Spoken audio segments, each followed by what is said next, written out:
ನಮಸ್ಕಾರ, ನಾನು ಸೌಮ್ಯ ಮಳಲಿ. ಪ್ರಧಾನಿ ನರೇಂದ್ರ ಮೋದಿ ಮಾತೃ ಧರ್ಮದ ಬಳಿಕ ರಾಜಧರ್ಮ ಮೆರೆದಿದ್ದಾರೆ. ತಾಯಿ ಹೀರಾಬೇನ್ ಅವರ ಅಂತ್ಯಕ್ರಿಯೆ ಆಗ್ತಿದ್ದಂತೆ ತಮ್ಮ ಕೆಲಸಕ್ಕೆ ಮರಳಿದ್ದಾರೆ. ಕೋಲ್ಕತಾದಲ್ಲಿನ ವಂದೇ ಭಾರತ್ ಎಕ್ಸ್‌ಪ್ರೆಸ್‌ಗೆ ವರ್ಚುವಲ್ ಮೂಲಕ ಚಾಲನೆ ನೀಡಿದ್ರು. ಬಳಿಕ ಹಲವು ರೈಲ್ವೆ ಯೋಜನೆಗಳಿಗೆ ಚಾಲನೆ ಕೊಟ್ಟರು. ಇದೇ ವೇಳೆ ಮಾತನಾಡಿದ ಪಶ್ಚಿಮ ಬಂಗಾಳ ಸಿಎಂ ಮಮತಾ ಬ್ಯಾನರ್ಜಿ, ಮೋದಿ ಅವರ ಅಮ್ಮನ ಸಾವಿಗೆ ಸಂತಾಪ ಸೂಚಿಸಿದ್ರು. ನಿಮ್ಮ ತಾಯಿ ನಮ್ಮ ತಾಯಿ ಇದ್ದಂತೆ ಅಂತ ಸಂತಾಪ ಸೂಚಿಸಿದ್ದಾರೆ. प्रधानमंत्री द्वारा हरी झंडी दिखाई गई। इसी के साथ ही हावड़ा न्यू जलपाईगुड़ी वंदे भारत ट्रेन अपनी कॉन्फ्रेंस द्वारा फ्लैग ऑफ कर ಪ್ರಧಾನಿ ನರೇಂದ್ರ ಮೋದಿ ಅವರು ಇವತ್ತು ಪಶ್ಚಿಮ ಬಂಗಾಳಕ್ಕೆ ತೆರಳಿ ಅಲ್ಲಿ ವಂದೇ ಭಾರತ್ ಎಕ್ಸ್‌ಪ್ರೆಸ್ ರೈಲಿಗೆ ಹಸಿರು ನಿಶಾನೆಯನ್ನ ತೋರಿಸಬೇಕಾಗಿತ್ತು. ವಿವಿಧ ರೈಲ್ವೆ ಯೋಜನೆಗಳಿಗೂ ಕೂಡ ಅವರು ಚಾಲನೆಯನ್ನ ಕೊಡಬೇಕಾಗಿತ್ತು. ಆದರೆ ಅವರ ತಾಯಿ ನಿಧನರಾದ ಹಿನ್ನೆಲೆಯಲ್ಲಿ ಗುಜರಾತ್ನಿಂದಲೇ ಅವರು ವರ್ಚುವಲ್ ಮೂಲಕ ವಂದೇ ಭಾರತ್ ರೈಲು ಯೋಜನೆಗೆ ಹಸಿರು ನಿಶಾನೆಯನ್ನ ತೋರಿಸಿದ್ದಾರೆ. ಕೋಲ್ಕತಾದಲ್ಲಿನ ವಂದೇ ಭಾರತ್ ಎಕ್ಸ್‌ಪ್ರೆಸ್ ವರ್ಚುವಲ್ ಮೂಲಕ ಚಾಲನೆ ಕೊಟ್ಟಿದ್ದಾರೆ. इस क्षेत्र के लाखों लोगों के सपने को साकार करें और प्रधानमंत्री द्वारा हरी झंडी दिखाई गई। इसी के साथ ही हावड़ा न्यू जलपाईगुड़ी वंदे भारत ट्रेन अपनी कॉन्फ्रेंस द्वारा फ्लैग ऑफ कर इस क्षेत्र के लाखों लोगों के सपने को साकार करें और प्रधानमंत्री द्वारा हरी झंडी दिखाई गई। इसी के साथ ही Howrah new Jalpaiguri Vande Bharat train ಕೋಲ್ಕತಾದಲ್ಲಿನ Vande Bharat ಎಕ್ಸ್‌ಪ್ರೆಸ್‌ಗೆ virtual ಮೂಲಕ ಪ್ರಧಾನಿ ಮೋದಿ ಅವರು ಚಾಲನೆ ಕೊಟ್ಟಿದ್ದಾರೆ. ಬಳಿಕ ಹಲವು ರೈಲ್ವೆ ಯೋಜನೆಗಳಿಗೂ ಕೂಡ ಚಾಲನೆಯನ್ನ ನೀಡಿದ್ದಾರೆ. ಇದೇ ವೇಳೆ ಪಶ್ಚಿಮ ಬಂಗಾಳ ಸಿಎಂ ಮಮತಾ ಬ್ಯಾನರ್ಜಿ ಅವರು ಮಾತನಾಡಿ, ಮೋದಿ ಅವರ ಅಮ್ಮನ ಸಾವಿಗೆ ಸಂತಾಪ ಸೂಚಿಸಿದ್ರು. ನಿಮ್ಮ ತಾಯಿ ನಮ್ಮ ತಾಯಿ ಇದ್ದಂತೆ ಅಂತ ಸಂತಾಪ ಸೂಚಿಸಿದ್ರು. ಬೆಳಗ್ಗೆ ತಾಯಿಯವರ ಅಂತ್ಯ ಸಂಸ್ಕಾರದಲ್ಲಿ ಪಾಲ್ಗೊಂಡಿದ್ದಂತಹ ಪ್ರಧಾನಿ ಮೋದಿ ಅವರು ಅಂತ್ಯ ಸಂಸ್ಕಾರದ ಎಲ್ಲ ಕೆಲಸಗಳನ್ನ ಮುಗಿಸಿ ನಂತರ ಗುಜರಾತ್ನ ರಾಜಭವನಕ್ಕೆ ತೆರಳಿದ್ರು. ಅಲ್ಲಿ ವರ್ಚುವಲ್ ಮೂಲಕ ಹಲವು ರೈಲ್ವೆ ಯೋಜನೆಗಳಿಗೆ ಚಾಲನೆ ಕೊಟ್ಟಿದ್ದಾರೆ. ವಂದೇ ಭಾರತ್ ಎಕ್ಸ್‌ಪ್ರೆಸ್ ರೈಲಿಗೆ ವರ್ಚುವಲ್ ಮೂಲಕ ಚಾಲನೆ ಕೊಟ್ಟಿದ್ದಾರೆ. प्रधानमंत्री द्वारा हरी झंडी दिखाई गई। ಪಶ್ಚಿಮ ಬಂಗಾಳದ ಹಲವು ರೈಲ್ವೆ ಯೋಜನೆಗಳಿಗೆ ವರ್ಚುವಲ್ ಮೂಲಕ ಪ್ರಧಾನಿ ಚಾಲನೆ ಕೊಟ್ಟಿದ್ದಾರೆ. ಬಳಿಕ ಮಾತನಾಡಿದ ಪ್ರಧಾನಿ, ಪಶ್ಚಿಮ ಬಂಗಾಳ ಜನರ ಕ್ಷಮೆ ಕೇಳಿದ್ರು. ತಮ್ಮ ತಾಯಿ ವಿಧಿವಶರಾದ ಕಾರಣ ಕೋಲ್ಕತಾಗೆ ಬರಲು ಆಗಲಿಲ್ಲ, ಅದಕ್ಕಾಗಿ ಕ್ಷಮೆ ಕೇಳ್ತಾ ಇದ್ದೀನಿ ಅಂದ್ರು. ಭಾರತೀಯ ರೈಲ್ವೆಯನ್ನ ಆಧುನೀಕರಣಗೊಳಿಸಲು ಕೇಂದ್ರ ಸರ್ಕಾರ ದಾಖಲೆಯ ಹೂಡಿಕೆ ಮಾಡ್ತಾ ಇದೆ. ಮುಂದಿನ 8 ವರ್ಷಗಳಲ್ಲಿ ಆಧುನೀಕರಣದ ರೈಲ್ವೆಯನ್ನ ನೋಡ್ತೇವೆ ಅಂತ ಹೇಳಿದ್ದಾರೆ. अब आने वाले 8 वर्ष हो, भारतीय रेलवे आज एक नई पहचान बनाने की हम सबकी कोशिश रंग ला रही है। बीते 8 वर्षों में भारतीय रेलवे ने आधुनिकता की नींव पर काम किया है। अब आने वाले 8 वर्ष में हम भारतीय रेलवे को आधुनिकता की नई यात्रा पर निकलते हुए देखेंगे।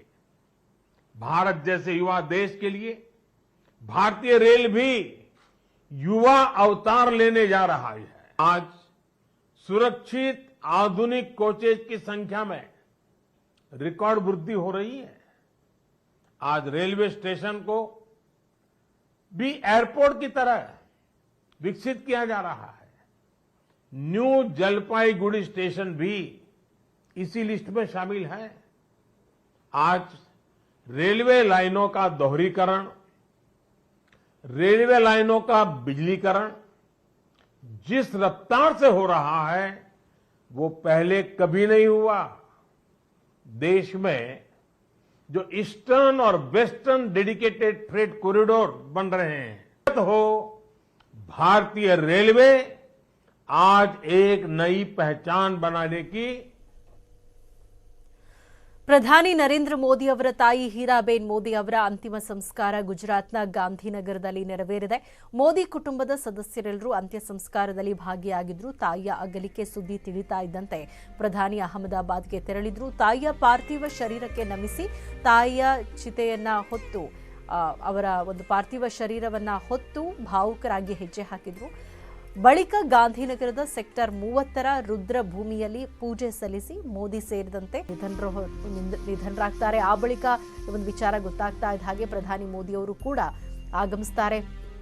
ತಾಯಿಯವರ ಅಂತಿಮ ವಿಧಿವಿಧಾನಗಳಲ್ಲಿ ಪಾಲ್ಗೊಂಡು ಬಳಿಕ ತಮ್ಮ ಕರ್ತವ್ಯಕ್ಕೆ ಹಾಜರಾಗಿರುವಂಥದ್ದು. ಗುಜರಾತ್ನ ಗಾಂಧಿನಗರದಲ್ಲಿ ಪ್ರಧಾನಿ ಮೋದಿ ಅವರ ತಾಯಿ ಹೀರಾಬೇನ್ ಅವರ ಅಂತ್ಯ ಸಂಸ್ಕಾರ ನೆರವೇರಿದೆ. ತಾಯಿಯ ಅಗಲಿಕೆಯ ಸುದ್ದಿ ತಿಳಿದಾದಂತೆ ಪ್ರಧಾನಿ ಮೋದಿಯವರು ಕೂಡ ಅಹಮದಾಬಾದ್ಗೆ ಬಂದು ಎಲ್ಲ ವಿಧಿವಿಧಾನ ಕಾರ್ಯಗಳಲ್ಲಿ ಪಾಲ್ಗೊಂಡ್ರು.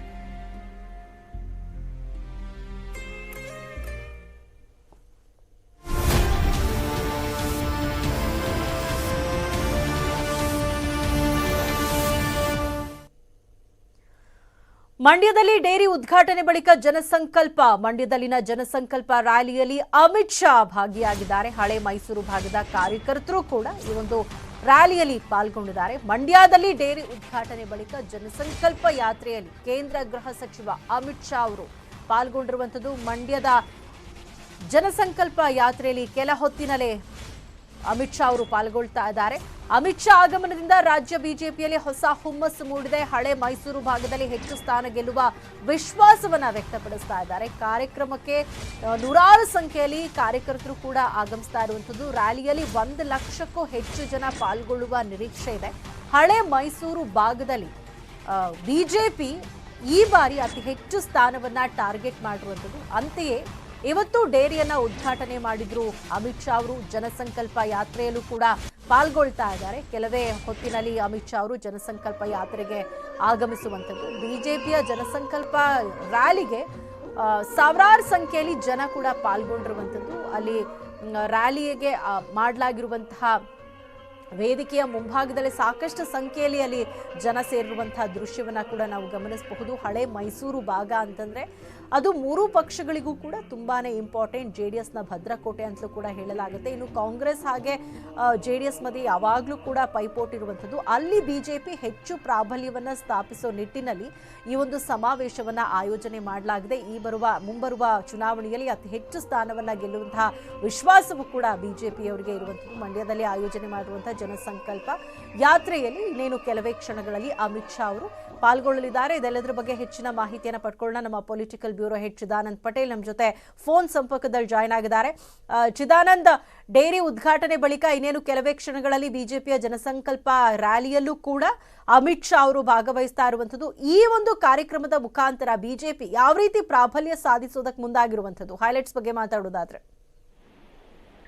ಸೋಮವಾರದಲ್ಲಿ ಮಾಜಿ ಮುಖ್ಯಮಂತ್ರಿ BS ಯಡಿಯೂರಪ್ಪನವರು ಮುಖ್ಯಮಂತ್ರಿ ಹುದ್ದೆಯಿಂದ ಕೆಳಗಿಳಿದ ನಂತರ ಭಾರತೀಯ ಜನತಾ ಪಕ್ಷಕ್ಕೆ ಕೆಲವೊಂದ್ ಕಡೆ ಫಿಕ್ಸೆಡ್ ಮತದಾರರು ಅಂತ ಏನ್ ಕರೆಸ್ಕೊಳ್ತಿದ್ರು. ವೀರಶೈವ ಲಿಂಗಾಯತ ಸಮುದಾಯದ ಮತಗಳು ಎಲ್ಲ ಒಂದ್ ಕಡೆ ಹಂಚಿ ಹೋಗ್ತಿರ್ತಕ್ಕಂಥದ್ದು ಒಂದು ಕಡೆ. ಮತ್ತೊಂದು ಕಡೆ ಹಳೆ ಮೈಸೂರು ಭಾಗ, ಈ ಭಾಗದಲ್ಲಿ ಒಟ್ಟು 89 ವಿಧಾನಸಭಾ ಕ್ಷೇತ್ರಗಳು ಬರ್ತವೆ. ಈ ಒಂದು ಹಳೆ ಮೈಸೂರು ಭಾಗದ ವಿಧಾನಸಭಾ ಕ್ಷೇತ್ರಗಳಲ್ಲಿ ಹೆಚ್ಚು ಸ್ಥಾನಗಳು ಗೆದ್ರೆ ಬಿಜೆಪಿ ಕೂಡ ಅನುಕೂಲ ಆಗುತ್ತೆ. ಮತ್ತು ಹಳೆ ಮೈಸೂರು ಏನು ಈ ಭಾಗ ಇದೆ, ಈ ಪ್ರಾಂತ್ಯ, ಹಳೆ ಮೈಸೂರು ಪ್ರಾಂತ್ಯವನ್ನ ಒಂದ್ ಕಡೆ ಭಾರತೀಯ ರಾಷ್ಟ್ರೀಯ ಕಾಂಗ್ರೆಸ್, ಮತ್ತೊಂದು ಕಡೆ ಜಾತ್ಯತೀತ ಜನತಾದಳದ ನಡುವಿನ ಅದು ಕೋಟೆ ಆಗಿದೆ ಅಂತಲೇ ಹೇಳಲಾಗ್ತಿದೆ. ಯಾಕಂತ ಹೇಳಿದ್ರೆ ಅಲ್ಲಿ ಒಕ್ಕಲಿಗ ಮತಗಳೇ ನಿರ್ಣಾಯಕರು. ಸುಮಾರು 65 ಕ್ಷೇತ್ರಗಳಲ್ಲಿ ಒಕ್ಕಲಿಗರು ಯಾರನ್ನ ಗೆಲ್ಲಿಸ್ಬೇಕಂತ ನಿರ್ಧಾರ ಮಾಡ್ತಾರೆ, ಅವರು ಮಾತ್ರ ಗೆಲ್ಲಲಿಕ್ಕೆ ಸಾಧ್ಯ. ಹಾಗಾಗಿ ಕಳೆದ ಚುನಾವಣೆ ನಾವು 2018ರ ಚುನಾವಣೆ ನೋಡ್ತಿದ್ರೆ ಹೆಚ್ಚು ಸ್ಥಾನಗಳನ್ನ 30ಕ್ಕೂ ಹೆಚ್ಚು ಸ್ಥಾನಗಳನ್ನ JDS ಪಡೆದುಕೊಂಡಿರ್ತಕ್ಕಂಥದ್ದು. ನಂತರದ ಸ್ಥಾನಗಳನ್ನ ಕಾಂಗ್ರೆಸ್ ಪಡೆದುಕೊಂಡಿರುವಂತದ್ದು. ಹಾಗಾಗಿ ಹಳೆ ಮೈಸೂರು ಭಾಗದಲ್ಲಿ ಹೆಚ್ಚು ಸ್ಥಾನ ಗೆಲ್ಬೇಕಂತ ಬಿಜೆಪಿ ಇರಾದೆ. ಆ ಮುಖಾಂತರ ಕೇಂದ್ರ ಗೃಹ ಸಚಿವರು, ಸಹಕಾರ ಸಚಿವರಾಗಿರ್ತಕ್ಕಂಥ ಅಮಿತ್ ಶಾ ಅವರು ಹಳೆ ಮೈಸೂರು ಭಾಗದಲ್ಲಿ 2023ರ ಸಾರ್ವತ್ರಿಕ ವಿಧಾನಸಭೆ ಚುನಾವಣೆಗೆ ಇವತ್ತಿನಿಂದಲೇ ರಣಕಾಳೆ ಮೊಳಗ್ತಿದ್ದಾರೆ. ಆ ಮುಖಾಂತರ ಅಲ್ಲಿರ್ತಕ್ಕಂಥ ಒಕ್ಕಲಿಗರ ಮನಸ್ಸನ್ನು ಗೆಲ್ಲುವ ಪ್ರಯತ್ನವನ್ನು ಮಾಡ್ತಾರೆ. ತಾವು ಗಮನಿಸಬಹುದು, ಕೆಲವು ದಿನಗಳ ಹಿಂದೆ ಪ್ರಧಾನಿ ನರೇಂದ್ರ ಮೋದಿ ರಾಜ್ಯಕ್ಕೆ ಬಂದಿದ್ರು. ಕೆಂಪೇಗೌಡ ಪುತ್ಥಳಿಯನ್ನ ಅನಾವರಣವನ್ನು ಮಾಡಿದ್ರು. ಆ ಮುಖಾಂತರ ಕೆಂಪೇಗೌಡರ ಜೊತೆನೂ ನಾವು ಬಿಜೆಪಿ ಇದೀವಿ ಅಂತ ಒಂದು ಮಾತನ್ನ ಮತ್ತು ಸಂದೇಶವನ್ನ ರವಾನೆ ಮಾಡ್ತು. ಇವತ್ತು ಡೇರಿ ಉದ್ಘಾಟನೆ, ಜನಸಂಕಲ್ಪ ಯಾತ್ರೆಯ ಮುಖಾಂತರ, ಅದರಲ್ಲೂ ಕೂಡ ಒಕ್ಕಲಿಗ ಸಂಸ್ಥಾನದ ಸ್ವಾಮೀಜಿಗಳ ಮಧ್ಯದಲ್ಲೇ ಈ ಒಂದು ಕಾರ್ಯಕ್ರಮವನ್ನ ಮಾಡ್ತಿರೋದ್ರಿಂದ ಎಲ್ಲೊಂದ್ ಕಡೆ ಸಂದೇಶವನ್ನ ರವಾನೆ ಮಾಡ್ಲಿಕ್ಕೆ ಮತ್ತು ಬಿಜೆಪಿ ಯಾವತ್ತೂ ಕೂಡ ಒಕ್ಕಲಿಗ ಪರವಾಗಿರುತ್ತೆ ಎಂಬ ಸಂದೇಶವನ್ನು ರವಾನೆ ಮಾಡ್ಲಿಕ್ಕೆ, ಆ ಮುಖಾಂತರ ಹಳೆ ಮೈಸೂರು ಭಾಗದಲ್ಲಿ ಹೆಚ್ಚು ಸ್ಥಾನ ಗೆಲ್ಲಲಿಕ್ಕೆ ಇವತ್ತಿನಿಂದಲೇ ಒಂದು ಸ್ಟ್ರಾಟಜಿಯಾಗಿ ಆರಂಭಿಸಿದ್ದಾರೆ ಅಂತ ಹೇಳ್ಬೋದು. ಇದೇ ಕಾರಣಕ್ಕಾಗಿ ಅಮಿತ್ ಶಾ ಅವರು ಕೂಡ ಡೇರಿ ಉದ್ಘಾಟನೆ ಮತ್ತು ಜನಸಂಕಲ್ಪ ಯಾತ್ರೆಯಲ್ಲಿ ಕೂಡ ಭಾಗವಹಿಸಿರುವಂತದ್ದು. ಆ ಮುಖಾಂತರ ಇದು ಎಷ್ಟರ ಮಟ್ಟಿಗೆ ವರ್ಕೌಟ್ ಆಗುತ್ತೆ ಅನ್ನೋದನ್ನ ಕಾದ್ ನೋಡ್ಬೇಕಾಗಿದೆ. ಯಾಕಂತ ಹೇಳಿದ್ರೆ ಸದ್ಯ ಹಳೆ ಮೈಸೂರು ಭಾಗ ಜೆಡಿಎಸ್ ನ ಭದ್ರಕೋಟೆ ಆಗಿರುವಂತದ್ದು. ನಂತರ ಸ್ಥಾನ ಕಾಂಗ್ರೆಸ್ಗೆ ಇರ್ತಕ್ಕಂಥದ್ದು. ಒಂದ್ ಕಡೆ ಜೆಡಿಎಸ್ ಈಗ ಪಂಚರತ್ನ ಯಾತ್ರೆಯನ್ನ ಹಳೆ ಮೈಸೂರು ಭಾಗದಲ್ಲೇ ಇಟ್ಕೊಂಡಿರುವಂತದ್ದು. ಈಗಾಗಲೇ ಎಚ್ ಡಿ ಕುಮಾರಸ್ವಾಮಿ ಅವರ ಪಂಚರತ್ನ ಯಾತ್ರೆ ದೊಡ್ಡ ಮಟ್ಟದ ಸಕ್ಸಸ್ ಅನ್ನ ಗಳಿಸಿಕೊಂಡಿರುವಂತದ್ದು. ಈಗ ಮುಂದಿನ ದಿನಗಳಲ್ಲಿ ರಥಯಾತ್ರೆ ಮುಖಾಂತರ ಕಾಂಗ್ರೆಸ್ ಕೂಡ ಹೊರಡ್ತಿರುವಂತದ್ದು. ಇದರ ಬೆನ್ನಲ್ಲೇ ಬಿಜೆಪಿ ಈಗ ಹಳೆ ಮೈಸೂರು ಭಾಗಕ್ಕೂ ಲಗ್ಗೆ ಇಟ್ಟಿರುವಂತದ್ದು. ಹಾಗಾಗಿ ಹಳೆ ಮೈಸೂರು ಭಾಗದ ಜನರ ಮನಸ್ಸು ಬಿಜೆಪಿ ಅಂತ ಹೋಗುತ್ತಾ, ಜೆಡಿಎಸ್ ನಲ್ಲಿ ಉಳಿಯುತ್ತಾ, ಕಾಂಗ್ರೆಸ್ ಜೊತೆನೂ ಕೂಡ ಸ್ನೇಹ ಬಳಸುತ್ತಾ ಅನ್ನೋದನ್ನ ಕಾದ್ ನೋಡ್ಬೇಕಾಗಿದೆ ಸೌಮ್ಯ ಮಳಲಿ. ಇನ್ನು ಹಳೆ ಮೈಸೂರು ಭಾಗದಲ್ಲಿ ಒಂದ್ ರೀತಿ ನೀವು ಹೇಳಿದ ಹಾಗೆ ಒಕ್ಕಲಿಗರೇ ನಿರ್ಣಾಯಕ. ಈಗ ಒಕ್ಕಲಿಗರ ಮೀಸಲಾತಿ ಏರಿಕೆಗೆ ಸಚಿವರಿಂದಲೇ ಒತ್ತಾಯವನ್ನ ಮಾಡ್ಲಾಗ್ತಾ ಇರುವಂತದ್ದು. ಹಾಗಾಗಿ ಈ ಒಕ್ಕಲಿಗರ ಮೀಸಲಾತಿ ಏರಿಕೆ ಬಗ್ಗೆ ಶಾ ಅವರೇನಾದ್ರೂ ಭರವಸೆ ಕೊಡಬಹುದಾ? ಅಮಿತ್ ಶಾ ಅವ್ರು ಏನ್ ಮಾತಾಡ್ತಾರೆ ಈ ಒಂದು ರ್ಯಾಲಿಯಲ್ಲಿ ಅನ್ನುವಂಥದ್ದೇ ಈಗ ಸದ್ಯದ ಕುತೂಹಲ. ಖಂಡಿತವಾಗಿಯೂ, ಯಾಕಂತ ಹೇಳಿದ್ರೆ ಅವರು ಈಗ ಕೇಂದ್ರ ಸಹಕಾರ ಸಚಿವರು ಕೂಡ ಆಗಿದ್ರಿಂದ ಡೈರಿ ಉದ್ಘಾಟನೆಯನ್ನು ಕೂಡ ಮಾಡಿದ್ರು. ಪ್ರಮುಖವಾಗಿ ಈಗಾಗಲೇ 3A ಇದ್ದಂತ ಒಕ್ಕಲಿಗರಿಗೆ 2C ಅಂತೇಳಿ ಹೊಸ ಪ್ರವರ್ಗವನ್ನು ನಿನ್ನೆ ಸರ್ಕಾರ ಸೃಷ್ಟಿ ಮಾಡಿರುವಂತದ್ದು. ಆ ಮುಖಾಂತರ ಉದ್ಯೋಗ ಮತ್ತು ಶಿಕ್ಷಣದಲ್ಲಿ ಮೀಸಲಾತಿ ಕಲ್ಪಿಸಲಿಕ್ಕೆ ತೀರ್ಮಾನ ಮಾಡಿರುವಂತದ್ದು. ಇದರ ನಡುವೆ EWS ನಲ್ಲಿ ಬರ್ತಕ್ಕಂತ 8.8 ಲಕ್ಷಕ್ಕೂ ಹೆಚ್ಚು ಕಡಿಮೆ ಇರ್ತಕ್ಕಂಥ ಜನರಿಗೆ ಅವಕಾಶ ಆಗುತ್ತೆ. ಈ EWS ನಲ್ಲೂ ಕೂಡ ಒಂದಷ್ಟು ಅಲ್ಲಿ ಉಳಿತಕ್ಕಂಥ ಮೀಸಲಾತಿಯನ್ನ ಇತರೆ ಸಮುದಾಯಕ್ಕೆ ಕೊಡ್ಲಿಕ್ಕೆ ಕೂಡ ಪ್ಲಾನ್ ಅನ್ನ ಮಾಡಿರುವಂತದ್ದು. ಹಾಗಾಗಿ ಇಲ್ಲಿ ಮೀಸಲಾತಿಯನ್ನು ಕೂಡ ಪ್ರಸ್ತಾಪ ಮಾಡುವ ಸಾಧ್ಯತೆ ಇರ್ತಕ್ಕಂಥದ್ದು ಮತ್ತು ಕೆಂಪೇಗೌಡರನ್ನು ನೆನೆಸ್ಕೊಳ್ಳುವ ಸಾಧ್ಯತೆ ಇರ್ತಕ್ಕಂಥದ್ದು. ಆ ಮುಖಾಂತರ ಇಲ್ಲಿ ಕಾರ್ಯಕ್ರಮಗಳನ್ನು ಮಾಡುವ ಮುಖಾಂತರ ಹೆಚ್ಚೆಚ್ಚು ಕಾರ್ಯಕ್ರಮಗಳು ಮಾಡುವ ಮುಖಾಂತರ ಹಳೆ ಮೈಸೂರು ಭಾಗದಲ್ಲಿ ಬಿಜೆಪಿ ನೆಲೆಯೂರುವ ಪ್ರಯತ್ನವನ್ನು ಮಾಡ್ತಿರುವಂತದ್ದು. ಈ ಪ್ರಯತ್ನದ ಭಾಗವಾಗಿ ಅಮಿತ್ ಶಾ ಅವರು ಇವತ್ತು ಎಂಟ್ರಿ ಕೊಟ್ಟಿರುವಂತದ್ದು. ಸೌಮ್ಯ, ಥ್ಯಾಂಕ್ ಯು ಚಿದಾನಂದ್ ಪಟೇಲ್ ತಮ್ಮೆಲ್ಲ ಇನ್ಫಾರ್ಮೇಶನ್ಗೆ. ಕ್ರಿಕೆಟಿಗ ರಿಷಬ್ ಪಂತ್ ಅವರ ಕಾರು ಅಪಘಾತಕ್ಕೀಡಾಗಿತ್ತು. ಅಮ್ಮನಿಗೆ ಸರ್ಪ್ರೈಸ್ ಕೊಡಲು ಹೋಗ್ತಾ ಇದ್ದ ರಿಷಬ್ ಪಂತ್ ಅವರ ಕಾರು ಅಪಘಾತಕ್ಕೀಡಾಗಿತ್ತು. ಅಮ್ಮನಿಗೆ ಹೇಳದೆ ಡೈರೆಕ್ಟ್ ಆಗಿ ರಿಷಬ್ ಪಂತ್ ಅವರು ಊರಿಗೆ ಹೋಗ್ತಾ ಇದ್ರು ಅಂತ ಗೊತ್ತಾಗಿದೆ. ಕ್ರಿಕೆಟಿಗ ರಿಷಬ್ ಪಂತ್ ಗಂಭೀರವಾಗಿ ಗಾಯಗೊಂಡು ಆಸ್ಪತ್ರೆಯಲ್ಲಿ ಚಿಕಿತ್ಸೆಯನ್ನ ಪಡ್ಕೊಳ್ತಾ ಇದ್ದಾರೆ. ಇನ್ನು ಅಪಘಾತದ ರಭಸಕ್ಕೆ ಕಾರು ಸಂಪೂರ್ಣವಾಗಿ ಸುಟ್ಟು ಕರಕಲಾಗಿದೆ. ಇನ್ನು ಈ ಸಂದರ್ಭದಲ್ಲಿ ತಾನೇ ಕಾರನ್ನ ಡ್ರೈವ್ ಮಾಡ್ಕೊಂಡು ಹೋಗ್ತಾ ಇದ್ರು ರಿಷಬ್ ಪಂತ್ ಅನ್ನುವಂತಹ ಮಾಹಿತಿ ಇದೆ. ಕಾರ್ನಲ್ಲಿ ಒಬ್ಬರೇ ಹೋಗ್ತಾ ಇದ್ರು ರಿಷಬ್ ಪಂತ್ ಅವರು. ಅತಿ ವೇಗವಾಗಿ ಹೋಗುವಾಗ ಡಿವೈಡರ್ಗೆ ಡಿಕ್ಕಿ ಹೊಡೆದಿದ್ದಾರೆ. ದೆಹಲಿಯಿಂದ ರೂರ್ಕಿಗೆ ಹೋಗುವಾಗ ಅಪಘಾತ ಸಂಭವಿಸಿದೆ. ಡಿವೈಡರ್ಗೆ ಡಿಕ್ಕಿಯಾಗಿ ಐಷಾರಾಮಿ ಕಾರು ಹೊತ್ತಿ ಉರಿದಿರುವಂತದ್ದು. ಕಾರ್ನ ಕಿಟಕಿ ಗಾಜನ್ನ ಹೊಡೆದು ರಿಷಬ್ ಪಂತ್ ಅವರು ಹೊರ ಬಂದಿದ್ದಾರೆ. ಡೆಹ್ರಾಡೂನ್ನ ಖಾಸಗಿ ಆಸ್ಪತ್ರೆಯಲ್ಲಿ ರಿಷಬ್ ಪಂತ್ಗೆ ಚಿಕಿತ್ಸೆ ಕೊಡಲಾಗಿದೆ. ಸುಟ್ಟ ಗಾಯಗಳಿಂದ ರಿಷಬ್ ಪಂತ್ ಸ್ಥಿತಿ ಗಂಭೀರವಾಗಿರುವಂತದ್ದು. ರಿಷಬ್ ಪಂತ್ ಅವರನ್ನ ದೆಹಲಿಯ ಏಮ್ಸ್ ಆಸ್ಪತ್ರೆಗೆ ಶಿಫ್ಟ್ ಮಾಡೋ ಸಾಧ್ಯತೆ ಇದೆ. ಅಪಘಾತದ ಸಂದರ್ಭದಲ್ಲಿ ಯಾವ ರೀತಿಯಾಗಿ ರಿಷಬ್ ಪಂತ್ ಅವರು ಗಂಭೀರವಾಗಿ ಗಾಯಗೊಂಡಿದ್ರು ಆ ದೃಶ್ಯಗಳು ಕೂಡ ನ್ಯೂಸ್ 18ಗೆ ಲಭ್ಯ ಆಗಿರುವಂತದ್ದು. ಆನಂತರ ಅವರನ್ನ ಆಸ್ಪತ್ರೆಗೆ ದಾಖಲಿಸಿ ಚಿಕಿತ್ಸೆಯನ್ನ ಕೊಡಿಸಲಾಗ್ತಾ ಇತ್ತು. ಅವರ ಕಾಲು ಹಾಗೆ ಹಣೆ ತಲೆಗೆ ಗಂಭೀರವಾಗಿ ಪೆಟ್ಟಾಗಿತ್ತು. ಮತ್ತೆ ಅವರ ಬೆನ್ನಿನ ಭಾಗ ಏನಿದೆ ಆ ಭಾಗಗಳಿಗೂ ಕೂಡ ಗಂಭೀರವಾಗಿ ಗಾಯಗಳಾಗಿತ್ತು. ಸುಟ್ಟ ಗಾಯಗಳಿಂದ ರಿಷಬ್ ಪಂತ್ ಅವರು ಬಳಲ್ತಾ ಇದ್ದಾರೆ. ಸದ್ಯ ಅವರನ್ನ ಆಸ್ಪತ್ರೆಗೆ ದಾಖಲಿಸಿ ಚಿಕಿತ್ಸೆಯನ್ನ ಕೊಡಿಸಲಾಗ್ತಾ ಇದೆ. ಅಮ್ಮನಿಗೆ ಸರ್ಪ್ರೈಸ್ ಕೊಡೋದಕ್ಕೆ ಅಂತ ತಾವು ಒಬ್ಬರೇ ಕಾರನ್ನ ಡ್ರೈವ್ ಮಾಡ್ಕೊಂಡು ಹೋಗ್ತಾ ಇದ್ರು ಅನ್ನುವಂತಹ ಮಾಹಿತಿ ಲಭ್ಯವಾಗಿದೆ. ಅತಿ ಸ್ಪೀಡ್ ಅಲ್ಲಿ ಇದ್ದ ಕಾರಣ ಕಾರ್ ಕಂಟ್ರೋಲ್ ಸಿಗದೆ ಡಿವೈಡರ್ಗೆ ಡಿಕ್ಕಿ ಹೊಡೆದಿದ್ದಾರೆ. ಡಿಕ್ಕಿ ಹೊಡೆದ ರಭಸಕ್ಕೆ ಕಾರು ಸಂಪೂರ್ಣವಾಗಿ ಹೊತ್ತಿ ಉರಿದಿದೆ. ಇನ್ನು ಕಾರಿನ ಕಿಟಕಿ ಗಾಜನ್ನ ಒಡೆದು ರಿಷಬ್ ಪಂತ್ ಅವರು ಕಾರಿನಿಂದ ಆಚೆ ಬಂದಿದ್ದಾರೆ. ಇನ್ನು ಸ್ಥಳೀಯರು ಅವರನ್ನ ರಕ್ಷಣೆ ಮಾಡಿ ಆಸ್ಪತ್ರೆಗೆ ದಾಖಲಿಸಿದ್ದಾರೆ. ಕ್ರಿಕೆಟಿಗ ರಿಷಬ್ ಪಂತ್ ಅವರ ಕಾರ್ ಅಪಘಾತದ ದೃಶ್ಯಗಳು ಮತ್ತೆ ಅಪಘಾತದ ಬಳಿಕ ಕಾರು ಸುಟ್ಟು ಕರಕಲಾಗಿರುವಂಥದ್ದು. ಮತ್ತೊಂದು ಕಡೆ ರಿಷಬ್ ಪಂತ್ ಅವರಿಗೆ ಆಸ್ಪತ್ರೆಯಲ್ಲಿ ಚಿಕಿತ್ಸೆಯನ್ನ ಕೊಡಿಸ್ತಾ ಇರುವಂಥದ್ದು. ಆ 3 ದೃಶ್ಯಗಳನ್ನ ನಾವು ನೋಡಬಹುದು. ಸದ್ಯ ಅವರನ್ನ ಈಗ ಆಸ್ಪತ್ರೆಗೆ ದಾಖಲಿಸಿ ಚಿಕಿತ್ಸೆಯನ್ನ ಕೊಡಿಸಲಾಗ್ತಾ ಇದೆ. ಡೆಹ್ರಾಡೂನ್ನ ಖಾಸಗಿ ಆಸ್ಪತ್ರೆಯಲ್ಲಿ ರಿಷಬ್ ಪಂತ್ಗೆ ಚಿಕಿತ್ಸೆ ಕೊಡಿಸಲಾಗ್ತಾ ಇರುವಂಥದ್ದು. ಅವರನ್ನ ದೆಹಲಿಯ ಏಮ್ಸ್ ಆಸ್ಪತ್ರೆಗೂ ಕೂಡ ಶಿಫ್ಟ್ ಮಾಡ್ತಾರೆ ಅಂತ ಹೇಳಲಾಗ್ತಾ ಇದೆ. ಮುಂಜಾನೆ 5:30ರಿಂದ 6 ಗಂಟೆ ವೇಳೆಗೆ ಈ ಒಂದು ಮಾಹಿತಿ ಸಿಕ್ತು. ರಿಷಬ್ ಪಂತ್ ಕಾರು ಅಪಘಾತವಾಗಿದೆ ಅಂತ ನಮಗೆ ಕರೆ ಬಂತು. ತಕ್ಷಣವೇ ನಾವು ಕೂಡ ಸ್ಥಳಕ್ಕೆ ಹೋದ್ವಿ ಅಂತ ಹರಿದ್ವಾರ ಪೊಲೀಸ್ ವರಿಷ್ಠಾಧಿಕಾರಿಗಳು ಕೂಡ ಮಾಹಿತಿಯನ್ನ ಕೊಟ್ಟಿದ್ದಾರೆ.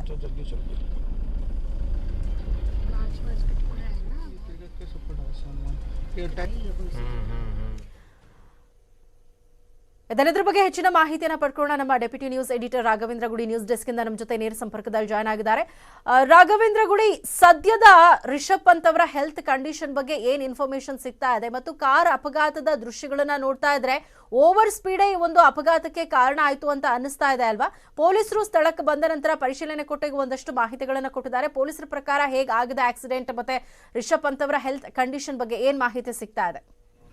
ಸೌಮ್ಯ, ಈಗ ನಮಗೆ CCTV ದೃಶ್ಯಗಳು ಕೂಡ ಲಭ್ಯವಾಗಿರೋದು. ಆ ಒಂದು ದೃಶ್ಯವನ್ನು ಗಮನಿಸ್ತಾ ಇದ್ರೆ ನಮಗೆ ಇಲ್ಲಿ ಕಾಣುವಂಥದ್ದು ಒಂದು ಅತಿಯಾಗಿ ವೇಗದಲ್ಲಿ ಒಂದು ವಾಹನ ಬರ್ತಾ ಇರುತ್ತೆ, ಅದು ಒಂದು ಡಿವೈಡರ್ಗೆ ಡಿಕ್ಕಿ ಆಗುತ್ತೆ, ತದನಂತರದಲ್ಲಿ ಬೆಂಕಿ ಆವರಿಸಿಕೊಂಡಿರುವಂಥ ಒಂದಷ್ಟು ದೃಶ್ಯಗಳು ಲಭ್ಯವಾಗಿದ್ದಾವೆ. ಇದು ಒಂದು ಹಂತದಲ್ಲಾಯಿತು. ಆದರೆ ಜೊತೆಗೆ ಇದು ಬೆಳಗಿನ ಜಾವ ಸುಮಾರು 4 ರಿಂದ 6 ಗಂಟೆ ಒಳಗಿನ ಸಮಯ ಇದೆಯಲ್ಲ, ಬಹುತೇಕವಾಗಿ ನಾವು ಗಮನಿಸ್ತಾ ಇರ್ತೀವಿ ಸಾಕಷ್ಟು ಅಪಘಾತಗಳಾಗುವಂಥ ಸಮಯ ಅದು. ಯಾಕಂದ್ರೆ ಯಾವುದೋ ಒಂದು ಸಂದರ್ಭದಲ್ಲಿ ಒಂದು ಕ್ಷಣ ಮೈ ಮರೆತರೂ ಸಾಕು, ಅಥವಾ ಒಂದು ನಿದ್ದೆ ಮಂಪರ ಆವರಿಸಿದಂಥ ಸಂದರ್ಭ ಕೂಡ ಒಂದೇ ಒಂದು ಕ್ಷಣ ನಿದ್ದೆ ಮಂಪರ ಆವರಿಸಿದ್ರು ಕೂಡ ಯಾವ ರೀತಿಯಾದಂಥ ಅನಾಹುತ ಆಗುತ್ತೆ ಅನ್ನೋದಕ್ಕೆ ಊಹೆ ಕೂಡ ಮಾಡೋದಕ್ಕೆ ಸಾಧ್ಯ ಇಲ್ಲ. ಹೀಗಾಗಿ ಇದಕ್ಕೆ ರೀಸನ್ ಏನು ಅನ್ನೋದು ಬಹುತೇಕವಾಗಿ ರಿಷಬ್ ಪಂತ್ ಅವರೇ ಹೇಳಬೇಕಾಗುತ್ತೆ. ಆ ಒಂದು ಮಾಹಿತಿ, ಅಧಿಕೃತವಾದಂಥ ಮಾಹಿತಿಗಳು ಬರುವಂಥ ಸಾಧ್ಯತೆಗಳು ಕೂಡ ಇದಾವೆ. ಆದರೆ ಅದಕ್ಕೂ ಮುಂಚಿತವಾಗಿ ನಾವು ಈ ದೃಶ್ಯವನ್ನು ಗಮನಿಸ್ತಾ ಇದ್ರೆ ಇಲ್ಲಿ ಪ್ರತಿಯೊಬ್ಬರು ಕೂಡ ಗಮನಿಸಬೇಕಾಗಿರ್ತಕ್ಕಂಥ ಅಂಶಗಳು ಕೂಡ ಇದಾವೆ. ಒಂದು ವೇಗವಾಗಿ ಚಲಿಸುವಂಥ ಸಮಯದಲ್ಲಿ ಅದು ಯಾಕಂದ್ರೆ ಬೆಳಗಿನ ಜಾವದಲ್ಲಿ ಟ್ರಾಫಿಕ್ ಕಡಿಮೆ ಇರುತ್ತೆ, ವಾಹನಗಳು ಕಡಿಮೆ ಇರುತ್ತೆ ಅಂತ ಕೂಡ ಸಾಕಷ್ಟು ಜನ ಒಂದು ವೇಗವಾಗಿ ಚಲಿಸುವಂಥದ್ದು ಅಥವಾ ಥ್ರಿಲ್ಗಾಗಿ ಕೂಡ ಕೆಲವೊಬ್ಬರು ವೇಗವಾಗಿ ಚಲಿಸುವಂಥ ಸಾಧ್ಯತೆಗಳು ಇರ್ತವೆ. ಇಂಥ ಸಂದರ್ಭದಲ್ಲಿ ಅನಾಹುತವಾದಂತಹ ಈ ಒಂದು ದೃಶ್ಯವನ್ನು ಗಮನಿಸ್ತಾ ಇದ್ರೆ ಖಂಡಿತವಾಗಿ ಕೂಡ ಸಾಕಷ್ಟು ಜನರಿಗೆ ಇಲ್ಲಿ ಈ ಒಂದು ದೃಶ್ಯವನ್ನು ಗಮನಿಸಬೇಕಾಗುತ್ತೆ. ಯಾಕಂದ್ರೆ ಒಂದು ಕಡೆ ವಾಹನದಲ್ಲಿ ಒಂದು ಅತಿ ವೇಗವಾಗಿ ವಾಹನ ಹೋಗ್ತಾ ಇರುತ್ತೆ, ಐಷಾರಾಮಿ ವಾಹನ ಆಗಿರೋದ್ರಿಂದಾಗಿ ಅವರ ಪ್ರಾಣಕ್ಕೆ ಒಂದು ಪ್ರಾಣಕ್ಕೆ ಕುತ್ತಾಗುವಂತ ಸಂದರ್ಭಗಳಲ್ಲಿ ಬರಲಿಲ್ಲ. ಅದೃಷ್ಟವಶಾತ್ ಅವರು ಪಾರಾಗಿದ್ದಾರೆ, ಈಗ ಆಸ್ಪತ್ರೆಯಲ್ಲಿ ಚಿಕಿತ್ಸೆಯನ್ನು ಕೊಡಲಾಗ್ತಾ ಇದೆ. ಆದರೆ ಇಲ್ಲಿ ಅವರಿಗೆ ಗಂಭೀರವಾಗಿ ಗಾಯವಾಗೋದಕ್ಕೆ ಕಾರಣವಾಗಿರ್ತಕ್ಕಂಥ ಅಂಶ ಏನು ಅಂತ ನೋಡೋದಾದ್ರೆ ಆ ವಾಹನಕ್ಕೆ ತಗಲ್ಕೊಂಡಂತ ಬೆಂಕಿ.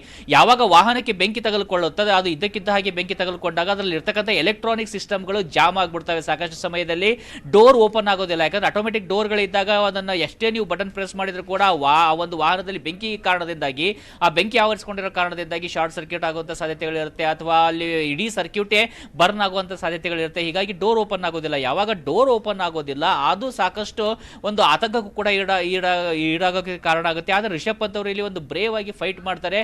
ಆ ಗ್ಲಾಸ್ ಅನ್ನ ಒಡೆದು ತಮ್ಮ ಜೀವವನ್ನು ತಾವು ರಕ್ಷಣೆ ಮಾಡ್ಕೊಂಡಿದ್ದಾರೆ, ಹೊರಗಡೆ ಬಂದಿದ್ದಾರೆ. ಆದರೆ ಅವರು ಹೊರಗಡೆ ಬಂದಾಗಲೂ ಕೂಡ ನಾವು ಗಮನಿಸಬಹುದು, ಒಂದು ಕಡೆಯಿಂದ ಅವರ ತಲೆಗೆ ಗಾಯ ಆಗಿರುತ್ತೆ, ಅವರ ಬೆನ್ನಿನ ತದನಂತರದಲ್ಲಿ ನೋಡ್ತಾ ಇದ್ರೆ ಅವರ ಮುಖದ ಮೇಲೆ ಕೂಡ ಸಾಕಷ್ಟು ಸುಟ್ಟ ಗಾಯಗಳಾಗಿರ್ತಕ್ಕಂಥದ್ದು ಕೂಡ ಕಂಡು ಬರುತ್ತೆ. ಅಂದ್ರೆ ಅಲ್ಲಿ ಬೆಂಕಿಗೆ ಅವರು ಕೂಡ ಬೆಂಕಿಯ ಒಳಗಡೆ ಬೆಂಕಿ ತಗಲ್ಕೊಂಡಾಗ ಅದಕ್ಕೂ ಕೂಡ ಅವರಿಗೆ ಸಾಕಷ್ಟು ಒಂದು ದೈಹಿಕವಾಗಿ ಬರ್ನ್ ಆಗೋದಕ್ಕೆ ಅಥವಾ ಅದು ಬೆಂಕಿ ಕೂಡ ತಗಲಿರೋ ಕಾರಣದಿಂದಾಗಿ ಆ ಹೀಟ್ ಕೂಡ ಅವರಿಗೆ ಒಂದು ಅನುಭವಕ್ಕೆ ಬಂದಿರುತ್ತೆ. ಹೀಗಾಗಿ ಹೊರಗಡೆ ಬರ್ತಾರೆ, ತಮ್ಮ ಪ್ರಾಣವನ್ನು ಉಳಿಸ್ಕೊಳ್ತಾರೆ.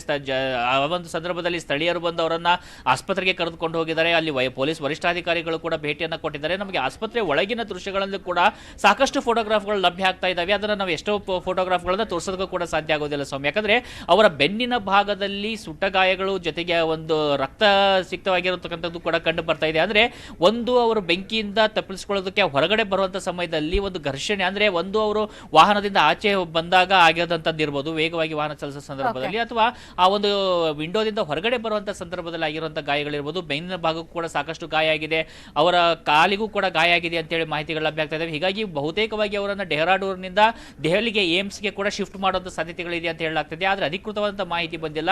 ಸದ್ಯಕ್ಕಂತೂ ಅವರಿಗೆ ಚಿಕಿತ್ಸೆ ಮುಂದುವರಿತಾ ಇದೆ ಸೌಮ್ಯ. ಓಕೆ, ಈಗ ರಿಷಬ್ ಪಂತ್ ಅವರನ್ನ ದೆಹಲಿಯ ಏಮ್ಸ್ ಆಸ್ಪತ್ರೆಗೂ ದಾಖಲಿಸಲಾಗುತ್ತೆ ಅನ್ನುವಂಥ ಇನ್ಫಾರ್ಮೇಶನ್ ಇರುವಂಥದ್ದು. ಅಂದ್ರೆ ತುಂಬಾ ಕ್ರಿಟಿಕಲ್ ಆಗಿದೆಯಾ ಅಥವಾ ಔಟ್ ಆಫ್ ಡೇಂಜರ್? ಅವರ ಹೆಲ್ತ್ ಕಂಡೀಷನ್ ಬಗ್ಗೆ ಏನ್ ಮಾಹಿತಿ ಸಿಗ್ತಾ ಇದೆ? ಸದ್ಯಕ್ಕೆ ಬಂದಿರುವಂತಹ ಮಾಹಿತಿ ಪ್ರಕಾರ ಅವರ ಅಭಿಮಾನಿಗಳಾಗಲಿ ಅವರ ಕುಟುಂಬಸ್ಥರಾಗಲಿ ಯಾರು ಆತಂಕ ಪಡುವಂಥ ಸನ್ನಿವೇಶ ಇಲ್ಲ. ಅವರಿಗೆ ಚಿಕಿತ್ಸೆಯನ್ನು ಕೊಡಲಾಗ್ತಾ ಇದೆ. ಆದರೆ ಅವರಿಗೆ ಇನ್ ಡೆಪ್ತ್ ಅಲ್ಲಿ, ಅಂದ್ರೆ ಏನಾದರೂ ಬೆನ್ನು ಹುರಿಗೆ ಇರ್ಬೋದು ಅಥವಾ ಅವರಿಗೆ ಒಳಗಡೆ ಮೂಳೆಗೆ ಏನಾದರೂ ಗಾಯ ಆಗಿರೋಂಥದ್ದು ಇರ್ಬೋದು, ಆ ರೀತಿಯಾದಂಥ ಸಂದರ್ಭದಲ್ಲಿ ಸಾಕಷ್ಟು ಸಮಯಾವಕಾಶ ಬೇಕಾಗುತ್ತೆ ರಿಕವರ್ ಆಗೋದಕ್ಕೂ. ಹೀಗಾಗಿ ಆ ಒಂದು ಕಾರಣದಿಂದಾಗಿ ಕೂಡ, ಯಾಕಂದ್ರೆ ಅವರು ಅಂತಾರಾಷ್ಟ್ರೀಯ ಕ್ರಿಕೆಟರ್ ಕೂಡ ಆಗಿದ್ದಾರೆ, ದೇಶವನ್ನ ಪ್ರತಿನಿಧಿಸ್ತಾರೆ, ಟೆಸ್ಟ್ ಕ್ರಿಕೆಟ್ನಲ್ಲಿ ಅದ್ಭುತವಾದಂಥ ಪರ್ಫಾರ್ಮೆನ್ಸ್ ಅನ್ನ ಇತ್ತೀಚಿನ ದಿನಗಳಲ್ಲಿ ನೀಡಿದ್ದಾರೆ. ಹೀಗಾಗಿ ಸಹಜವಾಗಿ ಆ ಒಂದು ಆತಂಕ ಇದ್ದೇ ಇರುತ್ತೆ. ಆದರೆ ಅಧಿಕೃತವಾಗಿ ಹೆಲ್ತ್ ಬುಲೆಟಿನ್ ಅನ್ನ ಇನ್ನೂ ಆಸ್ಪತ್ರೆ ಬಿಡುಗಡೆ ಮಾಡಿಲ್ಲ. ಅಂದ್ರೆ ಅವರಿಗೆ ಏನೆಲ್ಲ ಗಾಯ ಆಗಿದೆ, ಯಾವ ರೀತಿಯಾದಂತಹ ಚಿಕಿತ್ಸೆಯನ್ನ ನೀಡಲಾಗ್ತಾ ಇದೆ, ಅವರಿಗೆ ಚಿಕಿತ್ಸೆಯನ್ನು ಅಲ್ಲೇ ಮುಂದುವರಿಸಲಾಗುತ್ತಾ ಅಥವಾ ಅವರನ್ನ ಬೇರೆ ಆಸ್ಪತ್ರೆಗೆ ಏನಾದರೂ ಕಳಿಸಬೇಕಾಗತ್ತಾ, ಸಾಗಿಸಬೇಕಾಗತ್ತಾ, ಈ ಒಂದು ಪ್ರಶ್ನೆಗಳಿಗೆ ಕೂಡ ಇನ್ನೂ ಸಾಕಷ್ಟು ಮೂಡ್ತಾ ಇದಾವೆ. ಅಧಿಕೃತವಾದಂತಹ ಮಾಹಿತಿಯನ್ನ ಬರೋದಕ್ಕಿಂತ ಮುಂಚಿತವಾಗಿ ಅದರ ಬಗ್ಗೆ ಹೇಳೋದು ಸಾಕಷ್ಟು ಹೇಳೋದು ಸಾಕಷ್ಟು ಕಷ್ಟ ಆಗುತ್ತೆ. ಆದ್ರೆ ಅದಕ್ಕಿಂತ ಹೆಚ್ಚಾಗಿ ಒಂದು ವಿಷಯ ಅಂತ ಸ್ಪಷ್ಟವಾಗ್ತಾ ಇದೆ ಸೌಮ್ಯ, ಬಹುತೇಕವಾಗಿ ಅವರನ್ನ ದೆಹಲಿಯ ಏಮ್ಸ್ ಆಸ್ಪತ್ರೆಗೆ ಕೂಡ ಕರೆತರಲಾಗುವಂತ ಸಾಧ್ಯತೆ ಇರುತ್ತೆ. ಯಾಕಂದ್ರೆ ಅಲ್ಲಿ ಎಲ್ಲ ಎಕ್ಸ್ಪರ್ಟ್ ಡಾಕ್ಟರ್ಗಳು ಇರ್ತಾರೆ, ಎಲ್ಲ ಫೆಸಿಲಿಟಿ ಕೂಡ ಇದೆ. ಹೀಗಾಗಿ ಅವರ ಚಿಕಿತ್ಸೆಯನ್ನು ಇನ್ನೂ ಕಾರುವಕ್ಕಾಗಿ ಇನ್ನೂ ಹೆಚ್ಚಿನ ಮಟ್ಟದಲ್ಲಿ ನೀಡೋದಕ್ಕೂ ಕೂಡ ಸಾಧ್ಯ ಆಗುತ್ತೆ. ಥ್ಯಾಂಕ್ ಯು ರಾಘವೇಂದ್ರ ತಮ್ಮೆಲ್ಲ ಇನ್ಫಾರ್ಮೇಶನ್ಗೆ. ಇನ್ನು ಇವೆಲ್ಲ ವಿಚಾರಕ್ಕೆ ಸಂಬಂಧಪಟ್ಟಾಗೆ ಹರಿದ್ವಾರ ಪೊಲೀಸ್ ವರಿಷ್ಠಾಧಿಕಾರಿ ಸ್ವಪ್ನನ್ ಕಿಶೋರ್ ಅವರು ಮಾತಾಡಿದ್ದಾರೆ. ಅವ್ರು ಏನು ಹೇಳಿದ್ರು ಬನ್ನಿ ನೋಡೋಣ. दुर्घटनाग्रस्त हुई सुबह लगभग 5:30-6 बजे के आसपास की बात रही होगी, जब ये सूचना मिली कि ऋषभ पंत की कार दुर्घटनाग्रस्त हुई है। इस सूचना पर इंस्पेक्टर मंगलौर और हम सभी पहुंचे जहां सक्षम हॉस्पिटल रुड़की में उनका डॉक्टरों की टीम के द्वारा उपचार किया गया। उपचार के उपरांत बेहतर उपचार और एहतियातन उनको देहरादून मैक्स हॉस्पिटल रेफ़र किया गया है। कार में वो अकेले थे, स्वयं चला के आ रहे थे रुड़की अपने परिजनों से मिलने के लिए, और ऋषभ पंत का स्वयं मानना है कि संभवतः झपकी आने के कारण ये दुर्घटना हुई होगी, लेकिन अभी बाकी सभी पहलुओं से भी जानकारी की जा रही है। उन्हें कुछ माइनर इंजरीज आई हैं, लेकिन एहतियातन और बेहतर उपचार के लिए उन्हें हायर सेंटर रेफ़र किया गया है। सुबह लगभग 5:30-6 बजे के आसपास की बात रही होगी। Welcome back. ಬೆಂಗಳೂರಿನಲ್ಲಿ ಭೀಕರ ರಸ್ತೆ ಅಪಘಾತವಾಗಿದೆ. ಸರ್ಜಾಪುರ ರಸ್ತೆಯ ವಿಪ್ರೋ ಗೇಟ್ ಬಳಿ ಈ ಅಪಘಾತ ಆಗಿದ್ದು, ವೇಗವಾಗಿ ಬಂದ ಕಾರು ಹಲವು ವಾಹನಗಳಿಗೆ ಡಿಕ್ಕಿ ಹೊಡೆದಿದೆ. ಬೆಂಗಳೂರಲ್ಲಿ ಈ ಒಂದು ಭೀಕರ ಆಕ್ಸಿಡೆಂಟ್ ಆಗಿರುವಂಥದ್ದು. ಸರ್ಜಾಪುರ ರಸ್ತೆಯ ವಿಪ್ರೋ ಗೇಟ್ ಬಳಿ ಈ ಒಂದು ಅಪಘಾತ ಆಗಿದೆ. ವೇಗವಾಗಿ ಬಂದ ಕಾರು ಹಲವು ವಾಹನಗಳಿಗೆ ಡಿಕ್ಕಿ ಹೊಡೆದಿದೆ. ಆಟೋ, 5 ಕಾರುಗಳು ಹಾಗೂ ಬೈಕ್ ಜಖಂಗೊಂಡಿದೆ. ಬೈಕ್ ಸವಾರನಿಗೆ ಗಂಭೀರವಾಗಿ ಗಾಯವಾಗಿದ್ದು ಆಸ್ಪತ್ರೆಗೆ ದಾಖಲಿಸಲಾಗಿದೆ. HSR ಲೇಔಟ್ ಪೊಲೀಸ್ ಠಾಣೆಯಲ್ಲಿ ಪ್ರಕರಣ ಕೂಡ ದಾಖಲಾಗಿದೆ. ಬೆಂಗಳೂರಿನಲ್ಲಿ ಸರಣಿ ಅಪಘಾತ ಆಗಿರುವಂಥದ್ದು. ವೇಗವಾಗಿ ಬಂದ ಕಾರು ಹಲವು ವಾಹನಗಳಿಗೆ ಡಿಕ್ಕಿ ಹೊಡೆದಿದೆ. ಪರಿಣಾಮ ಬೈಕ್ ಸವಾರನೋರ್ವ ಗಂಭೀರವಾಗಿ ಗಾಯಗೊಂಡಿದ್ದು ಆಸ್ಪತ್ರೆಗೆ ದಾಖಲಾಗಿದ್ದಾರೆ. ಆಟೋ ಸೇರಿದಂತೆ 5 ಕಾರುಗಳು ಈ ಒಂದು ಅಪಘಾತದಲ್ಲಿ ಜಖಂ ಆಗಿರುವಂಥದ್ದು. ಬೈಕ್ ಸವಾರನಿಗೆ ಗಂಭೀರ ಗಾಯವಾಗಿದ್ದು ಆಸ್ಪತ್ರೆಗೆ ದಾಖಲಿಸಲಾಗಿದೆ. HSR ಲೇಔಟ್ ಪೊಲೀಸ್ ಠಾಣೆಯಲ್ಲಿ ಪ್ರಕರಣ ಕೂಡ ದಾಖಲಾಗಿದೆ. ವಿಪ್ರೋ ಗೇಟ್ ಬಳಿ ಈ ಒಂದು ಆಕ್ಸಿಡೆಂಟ್ ಆಗಿದೆ.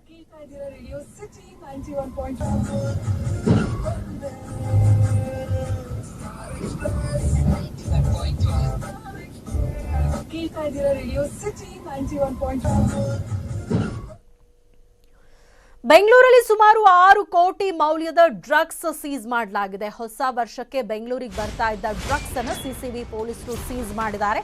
ಈ ಸಂಬಂಧ 8 ಮಂದಿ ದಂಧೆಕೋರರನ್ನ ಕೂಡ ಬಂಧಿಸಿರುವಂತದ್ದು. 6 ಕೋಟಿ ಮೌಲ್ಯದ ಡ್ರಗ್ಸ್ ಅನ್ನ ಸಿಸಿಬಿ ಪೊಲೀಸರು ವಶಕ್ಕೆ ಪಡ್ಕೊಂಡಿದ್ದಾರೆ. 8 ಜನರನ್ನ ಕೂಡ ಪೊಲೀಸರು ಬಂಧಿಸಿದ್ದಾರೆ. 2 ವಿದೇಶಿ ಪ್ರಜೆಗಳು ಸೇರಿದಂತೆ 8 ಜನರನ್ನ ಬಂಧಿಸಲಾಗಿದೆ. MDMA ಕ್ರಿಸ್ಟಲ್, ಎಸ್ಕೆಟೆಸಿ ಮಾತ್ರೆಗಳು, ಹ್ಯಾಶಿಶ್ ಆಯಿಲ್ ಮತ್ತು ಚರಸ್ ಮತ್ತು ಗಾಂಜಾವನ್ನ ಸಿಸಿಬಿ ಪೊಲೀಸರು ವಶಕ್ಕೆ ಪಡ್ಕೊಂಡಿದ್ದಾರೆ. ಗೋವಾದಿಂದ ಬೆಂಗಳೂರಿಗೆ ಡ್ರಗ್ಸ್ ಪೂರೈಕೆ ಆಗ್ತಾ ಇದ್ದ ಶಂಕೆ ವ್ಯಕ್ತ ಆಗಿದೆ. ಕೊತ್ತನೂರಿನಲ್ಲಿ ಬಾಡಿಗೆ ಮನೆಯಲ್ಲಿ ಡ್ರಗ್ಸ್ ಅನ್ನ ಸ್ಟಾಕ್ ಮಾಡಲಾಗಿತ್ತು. ಕೊತ್ತನೂರು, ಬಾಣಸ್ವಾಡಿ, ಎಲೆಕ್ಟ್ರಾನಿಕ್ ಸಿಟಿ ಅಲ್ಲಿ 3 ಪ್ರಕರಣ ದಾಖಲಾಗಿದೆ. ಗೋವಾ, ದೆಹಲಿ, ಆಂಧ್ರಪ್ರದೇಶ ಹಾಗೂ ಬೆಂಗಳೂರಿನ ಡ್ರಗ್ಸ್ ಪೆಡ್ಲರ್ಗಳ ಮೂಲಕ ಡ್ರಗ್ಸ್ ಮಾರಾಟಕ್ಕೆ ಇವರು ಪ್ಲಾನ್ ಮಾಡಿಕೊಂಡಿದ್ರು. ಕೊತ್ತನೂರು, ಬಾಣಸ್ವಾಡಿ, ಎಲೆಕ್ಟ್ರಾನಿಕ್ ಸಿಟಿ ಠಾಣಾ ವ್ಯಾಪ್ತಿಯಲ್ಲಿ ಮಾರಾಟಕ್ಕೆ ಪ್ಲಾನ್ ಮಾಡಿಕೊಂಡಿದ್ರಂತೆ. ನ್ಯೂ ಇಯರ್ ಸೆಲೆಬ್ರೇಷನ್ ಹಿನ್ನೆಲೆಯಲ್ಲಿ ಈ ರೀತಿ ಡ್ರಗ್ಸ್ ಮಾರಾಟ ಜಾಲ ನಡೆಯುತ್ತೆ ಅನ್ನೋ ಬಗ್ಗೆ ಬೆಂಗಳೂರು ಪೊಲೀಸರು ಮೊದಲಿನಿಂದ ನಿಗಾ ವಹಿಸ್ತಾ ಇದ್ರು. ಅಂತೆಯೇ ಒಡಿಶಾಗೆ ಹೋಗಿ ಅಲ್ಲಿ ಗಾಂಜಾವನ್ನ ಸೀಸ್ ಮಾಡಿದ್ದನ್ನ ಇತ್ತೀಚೆಗೆ ನಾವು ಗಮನಿಸಬಹುದು. ಈಗ 6 ಕೋಟಿ ರೂಪಾಯಿ ಮೌಲ್ಯದ ಡ್ರಗ್ಸ್ ಅನ್ನ ಸಿಸಿಬಿ ಪೊಲೀಸರು ಸೀಸ್ ಮಾಡಿದ್ದಾರೆ.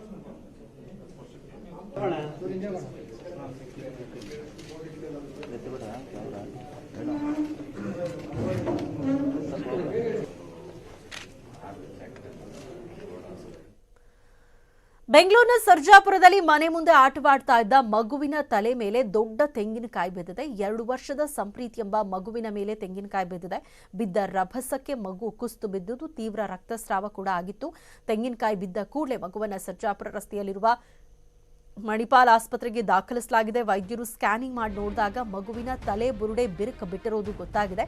ತಡ ಮಾಡದೆ ಶಸ್ತ್ರಚಿಕಿತ್ಸೆಯನ್ನ ನಡೆಸಲಾಗಿದ್ದು ಮಗು ಪ್ರಾಣಾಪಾಯದಿಂದ ಪಾರಾಗಿದೆ.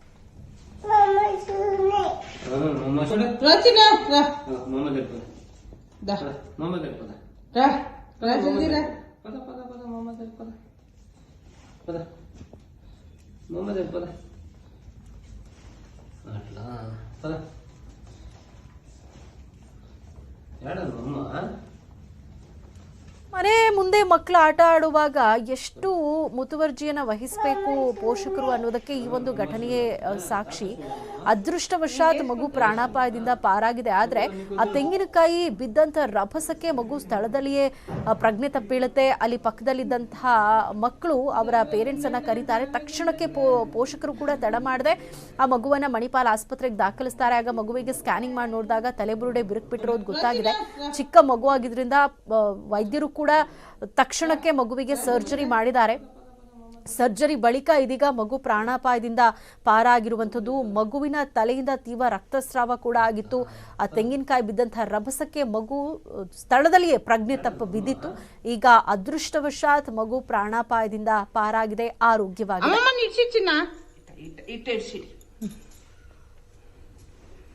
Very good. Very good.